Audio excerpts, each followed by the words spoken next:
ममता बनर्जी का रिएक्शन आ गया था। कांग्रेस की तरफ से क्या रिएक्शन आया? कांग्रेस नेता पवन खेड़ा ने क्या कुछ कहा है, सुनिए। सर्वोच्च न्यायालय द्वारा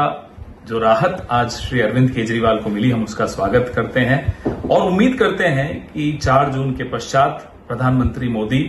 जो कि तब तक भूतपूर्व प्रधानमंत्री हो जाएंगे, उन्हें समय मिलेगा कि वो साबरमती आश्रम में बैठकर और थोड़ी आत्मचिंतन करें किस तरह की राजनीति वो करते हैं। हम साथ में यह भी उम्मीद करते हैं कि झारखंड के पूर्व मुख्यमंत्री श्री हेमंत सोरेन को भी शीघ्र अतिशीघ्र न्याय मिले। बिल्कुल प्रभाकर, जिस तरह से हम रिएक्शन देख रहे हैं, ममता बनर्जी का रिएक्शन देख लें, पवन खेड़ा का रिएक्शन देख लें, तो ऐसा लग रहा है कि इंडिया अलायंस में एक नया जोश आ गया है और एक नया नैरेटिव, एक नया मैसेज जो अभी तक हम चुनावों में देख रहे थे, हिंदू मुसलमान पाकिस्तान, शुरू हो गया था। दोबारा ईडी, करप्शन, इन चीजों पे लौटेगा, आपको लग रहा है?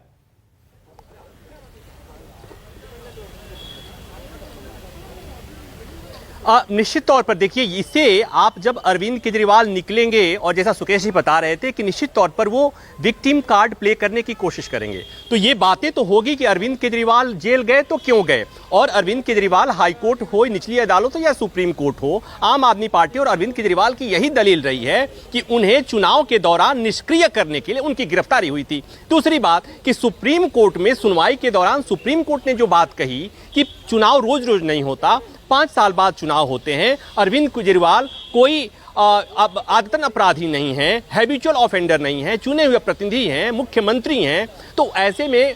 उनको चुनाव प्रचार की इजाजत देने में दिक्कत क्या है? इसमें जो चीजें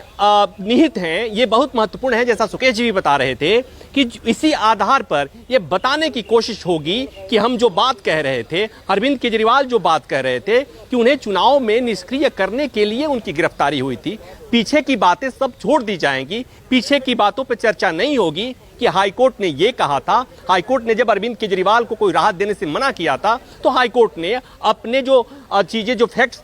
दर्ज किए थे, उसमें कहा था कि आपको एक बार नहीं कई सम्मन, 9 सम्मन जारी किए थे, कहे थे, और आपने सम्मन की अनदेखी की थी। हालांकि ये मामला सुप्रीम कोर्ट ने भी कहा था, लेकिन ये बात निश्चित तौर पर इनकैश कराने की कोशिश की जाएगी चुनावी सभाओं में कि चुनाव के दौरान, चुनाव से ठीक पहले अरविंद केजरीवाल की गिरफ्तारी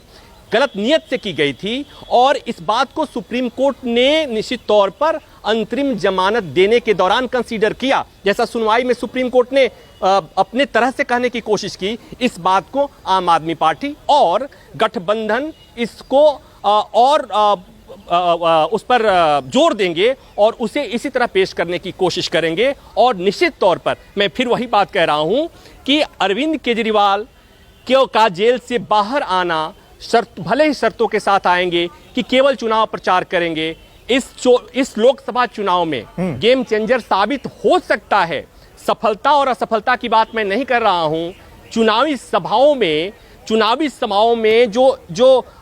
स्पीचेज का जो लेवल है, जो तरीका है आक्रामकता की, वो निश्चित तौर पर अलग हो जाएगी, अलग तरह से हो जाएगी। कहते हैं ना, वो